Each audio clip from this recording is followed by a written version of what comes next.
দেখুন, পরিকল্পনা তো অনেক রয়েছে, কিন্তু সবচেয়ে প্রথম যে আমাদের রাজ্যে বেকারত্ব নিয়ে যে বিশাল কালো ব্যবসা শুরু করেছে এই অরাজকতার সরকার, তা নিয়ে সবচেয়ে প্রথম লড়াই শুরু করব। কারণ আমরা দেখেছি যে আমাদের পুরো দেশে বেকারত্বের ভার হয়েছে 10.3%, আর রাজ্যের বেকারত্বের ভার হয়েছে 14। মানে একটা দেশের থেকে আমাদের রাজ্যের বেকারত্বের ভার বেশি। আমরা দেখেছি যে 18-তে আমরা মোদী সরকারকে এই যুবকরাই ভোট দিয়ে জিতিয়ে এনেছিল এবং বলেছিল, তারা আমাদেরকে বলেছিল যে তারা প্রত্যেক বছর 50,000 বেশি চাকরি দেবে, কিন্তু 50,000 দূর, তারা শেষ 2 বছরে 2,000-এর বেশি চাকরি দিতে পারেনি।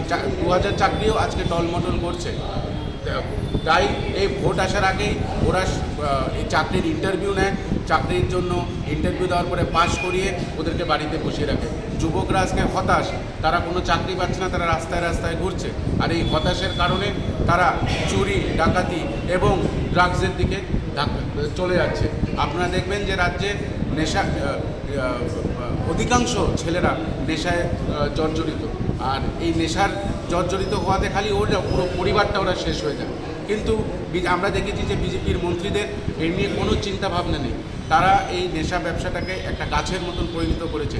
মাঝে মধ্যে আপনারা দেখবেন যে গাছকে যেরকম আমরা পাতা কেটে দিয়ে, ডাল কেটে দিয়ে মানুষকে বলি যে না পরিষ্কার হয়ে গেছে বাগান, কিন্তু শিকড়টা রেখে দেয়, সেই শিকড় থেকে আবার গজায়।